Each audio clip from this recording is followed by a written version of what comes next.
Hello guys, once again it's Matt, and today we have another video. Thank you all my members, all my patrons, everybody, and all the subscribers, and let's get into it. So today we're going to talk a little bit about the R-27, a missile that we will probably see in the soonish future of War Thunder, and I just wanted to talk a little bit about it, It is a missile that always comes in two flavors, just like the R-24, the T, guided by heat, and the R guided by radar, So it is basically a further development of the R-24, Some of these stuff were developed together with some findings from the KGB as well. So it is a very, very good missile. And to be honest, very, very, very capable. It's a very, very good missile.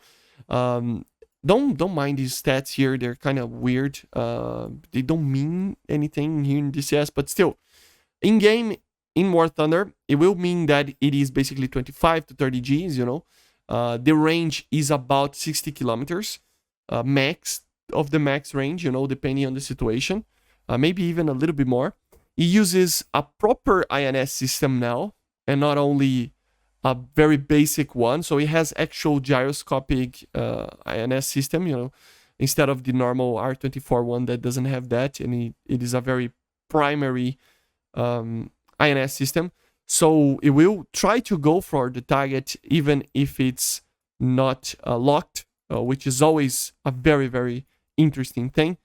And yeah, it is medium range, obviously, very, very good, comparable to the AIM-7M, AIM-7F, those missiles, So yeah, and it will turn very, very well. We're going to talk about it a little bit and test the distance and the turning capabilities of the missile just a little bit, just for you guys to actually have an idea on how it would perform in game, So yeah, let's basically get into a match. Not a match, but just a single player game for me to explain some stuff. So here we are. Let's use the radar here. And we have a target 100 kilometers on the front there on 12 o'clock. And we need to destroy it. So we are using just 2 R-27s, as you see, to try to destroy the target. And yeah, first of all, it's a test for the radar of the MiG-29. Because it's supposed to be like knowing where the target is from basically 80 kilometers. But let me change one thing real quick.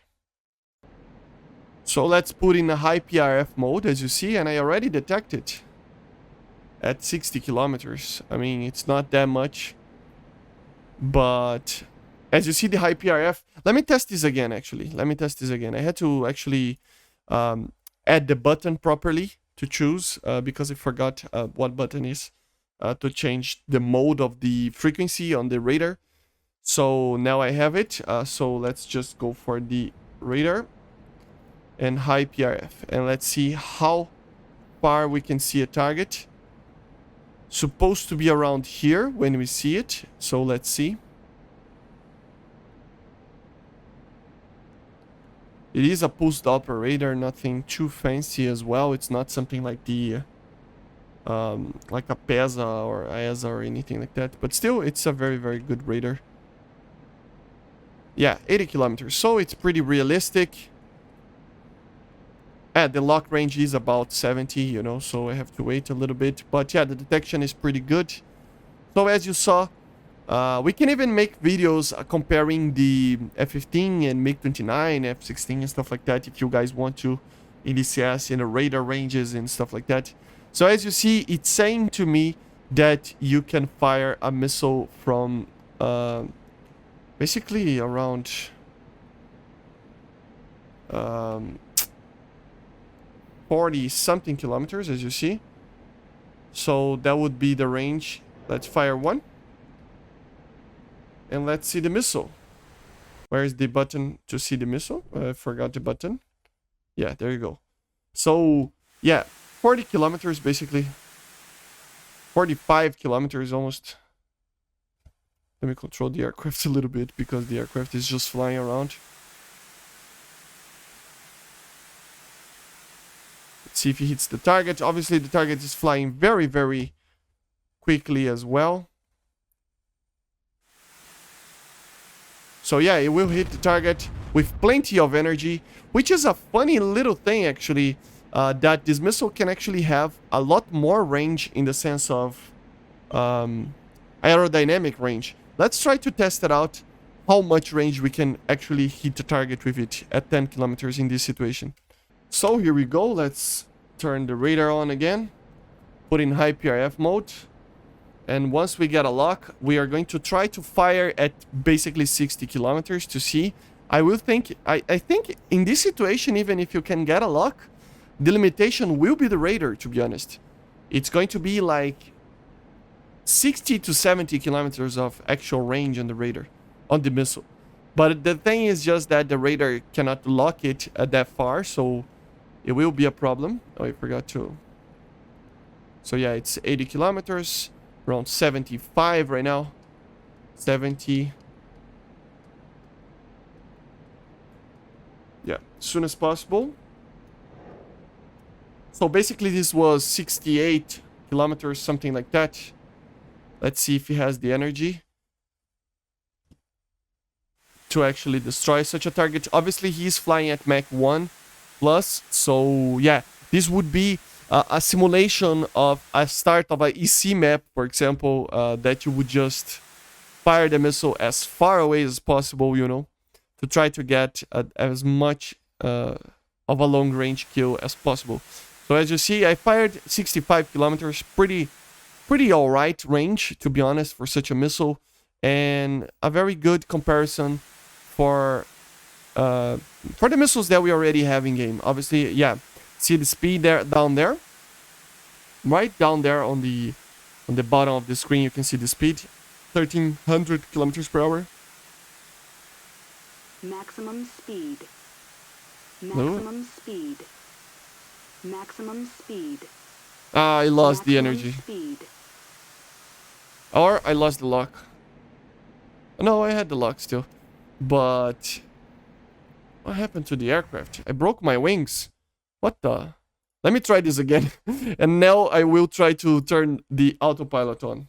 So let's try again. That was kind of weird. I blew the aircraft up. So yeah, let's put in high PRF mode. Always helps. Let's try again. Let's try again. I'm feeling lucky this time. Let me turn on the autopilot. I think the autopilot is on. Yeah, there you go. Now we can hold the altitude and the attitude as well. So 80 kilometer range, as you see. We can even use the TWS, as you see here. But I want to get a lock as soon as possible. 70 kilometers. We should get a lock, yeah. 65, something like that. We can take off the power now and go for the camera of the missile. Where is it? I always forget the button that it is. It's the F6 key. So let's see. Oh, I paused the game. Yeah, the aircraft is fine. We can just take a look on the missile. So let's see right now if I can actually hit the target. 65 kilometers might be too long. Might be the maximum amount of range. But of course, this is a very particular situation. We can go higher and it will be a longer range than this. But I don't think it's going to hit. It's too far away for this missile. The long range normally is 60 kilometers on this missile. But as you saw, the normal range that the missile will give you to actually have the benefit of the doubt to actually hit the target will be around 40 something. Yeah, it just stalls it out, as you see. Yeah, it cannot have the range. I mean, it has the aerodynamic range, but it needs to be a little bit faster. And as you see, it's a very, very good range close. A good missile at closer ranges as well. But yeah, let's try some different type of stuff. I would say that the maximum amount of range that you can get out of this missile is probably... I mean, we are flying very high, so don't expect these ranges to be on the lower altitudes, obviously. We're probably going to test that out as well. But still, a good range is around 40 to 50 kilometers, you know. But it depends on altitude, depends on many things. And the last test, just a quick test for the range itself. Let's test it out in low altitude, just to see how much we can get for this. I think the range here will be a little bit worse in the radar detection, but to be honest, it won't be that much as well. Let's see. We are fast, man. We're really fast. This aircraft is a very fast aircraft. Let's see, the detection is... Oh, yeah, same stuff. So, as you see, these radars are very, very good in the pulse Doppler modes. Of course, we are using the high PRF mode, as you see here, right, on this thing. It has an auto mode as well, but... Yeah, as you see, the range is much, much slower. Much below. It is saying on the radar screen about 80, 60, 40, 20 kilometers or something like that. So... Yeah, he's climbing for some reason, but still. Yeah, I didn't want him to climb. But let's try to shoot it at 40 kilometers. Just to see if he can hit the target. Speed. I doubt that he will. Maximum speed. But still. Maximum speed. Let's see, where is the missile? He might hit it. This is more of a realistic range. Obviously, if you just listen to the aircraft computer, you will always hit a target. But I'm just putting it to the max. As you see, at lower ranges, the range will be... At lower altitudes, the range will be way worse. The missile is about to stall here. Let's see how much it can go, but it will stall it out very quickly. Yeah, it even destroyed itself. Where is it? Let's see if it turns well. Yeah, look at the amount of turn on that missile. It's trying, man. It's trying to get that guy, but it will not be able to do it. But still, as you saw, it tries to go for the target. It just tries to, right? Let's try to just have a kind of a quick dogfight, maybe. Let's use the T variants. Let's use the T variants now, just to kind of see how it performs on the turning basis, you know, with the not in a dogfight per se, because I don't want to do a dogfight right now, but just in a general direction. 60 kilometers. I mean, we can test it out the distance as well for the T variant. It will be way worse than the A variant, the R variant, but still, it's a test that it's worth to do. And it's more to have fun, right? It's not really to just do something. We can always use the IRST, as you see here, but in these situations, the radar is a lot better. So let's use the radar. Yeah, it's already detecting it. Let's use the TWS of the radar. As you see, the range is a lot lower. And obviously, for the... let's lock the target, because he's a passive target anyway. He's trying to climb, as you see. But, of course, the range of the 27T will be a lot worse than the R, just because of the seeker in a hot aspect. But in a cold aspect, it will be greater. In the sense of detection and stuff like that. You know how it is.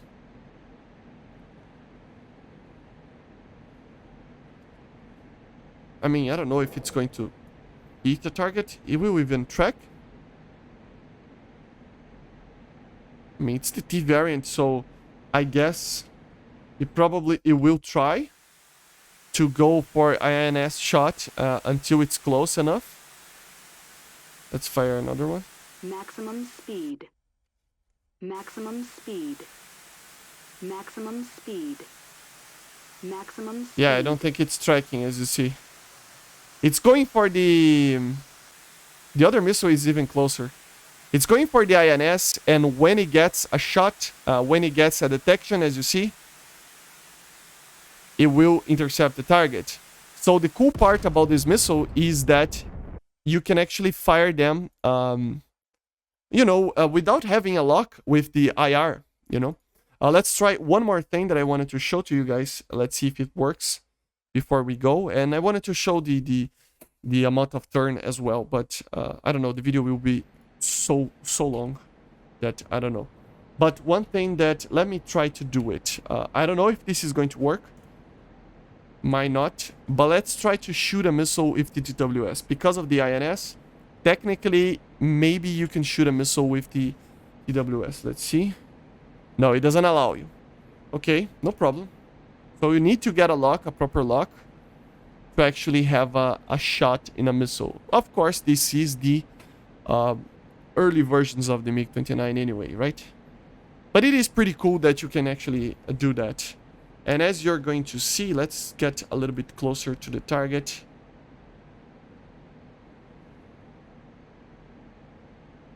Let's go for the side like this, just to show the maneuverability of this missile.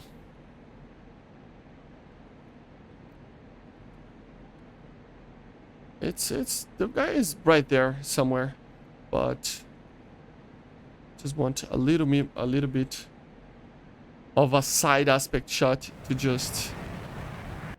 It's just such a beautiful aircraft. We are probably about in a good range here. So let's just fire a missile to see what happens. Yeah, as you see, it's trying to go for the INS while it's burning. It's trying to go for it. Let's see. So look where I am and look where the target is. And since it's an IR missile, I mean, I already lost the lock, as you see. I already lost the lock. I don't think it will have the range for it because the target is turning too much. But see how it's trying to get, and it's lost lock there. But he almost got him. Almost got him. He was losing too much energy. So it's a very, very dangerous missile, man. It's going to be one of those missiles that it is going to make the MiG-29... I mean, I don't even know if I want to use the T or the R versions. Because the Ts are going to be so much harder to actually defeat, you know? What is the aircraft doing? But the Rs are also going to be better in the range department. Obviously, you can do what I did there. And you can even do something like this. Let's try to do this. I don't know if it's going to work. I'm going to change the altitude. Let's go for 10,000 meters here. This video is already too long for my taste, but the idea here is to... Let's put more speed on these babies to be as fast as possible and as hot as possible in the sense of heat, you know. Let's see the distance. It's about 100 kilometers. Let's try to fire and lose a lock to see if the INS will do the work. Because we can do this with the R version as well, but it doesn't matter. It works the same. Let's see if you can get... I mean, the R is just you can lose the lock and get another lock later if you want to. But I really wanted to try to do it with the T, because this would be amazing. Actually using the INS to actually make the missile actually go to like... It would be like a Fox 3 missile, but with a heat thing, you know. So let's see if I can do this. It's even a scientific experiment for myself, you know. Let's put it in the autopilot so that I don't have to worry about. Let's put in TWS. Where is the target? I need to work on these radars to see. But yeah, 80 kilometers pretty good. It is about 100 kilometers of detection, or 120 actually, on a target such as a B-52 or something like that. But a fighter like the F-14 is like 80. So yeah. So there. Let's give the most amount of range that it can. Most amount of energy. So let's go for like a 40 kilometer shot. Let me do the launch authorization. Because it only gives you the launch authorization when it gets a lock, get a lock. But I will try to use the INS to actually make a hit. So I will fire the missile right now. Let the missile just travel a little bit to see. Is it turning? Please turn, missile. I don't think it's turning. Oh, come on. Come on. You were supposed to be the chosen one. Yeah, here it's whatever, right? Not even that. Oh, come on. It goes kind of ballistic. I mean, it should have kind of a INS system to tells where the target is. So apparently the T variant doesn't have that. So it only uses the radar to just have an idea where the target is. But let's see about the what the there's a dog like crying really loud here. Let's try to use this missile, the R version, to see if it makes a difference, you know. I will try to launch it. Once it's kind of right where I want it, I will turn the radar off, and then I will wait until the radar until the target is like closer, and I will lock again just to mess around. This is the last test that I will do because this video is already too long, as I said. So apparently the T variant doesn't have the INS, so that's kind of sad, to be honest. I thought it had, because if it had, it would be a very OP weapon. You could just, you know, basically just like, I mean, you could do whatever you want because you could just fire the missile and just be alright with it. 60 kilometers would be the max range, but I will wait until we are like 50 kilometers. Let's lock the target. Launch authorization. Let's wait a little bit more. So let's launch the missile 50 kilometers. As you see, it's trying to go for the target, and then we can just lose the target. Let's see if he goes. So, okay, it's flying. Let's turn the radar on. Get a lock again. Let's see if he goes back.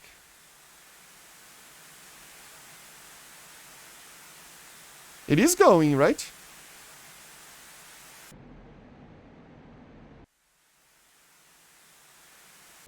And if I lose the lock right now?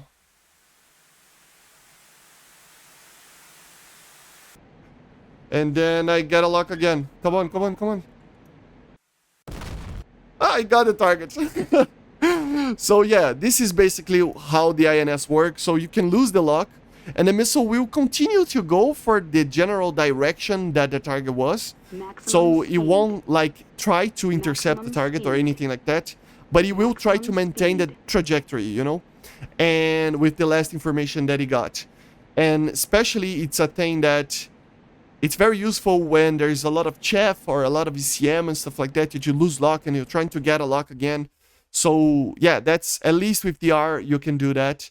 With the T you just cannot, because you cannot reacquire a lock, you know. So it doesn't have the data link apparently. I thought it had in real life. I don't know. It might be for other aircraft, Su-27 or anything like that. But for the MiG, at least it's not.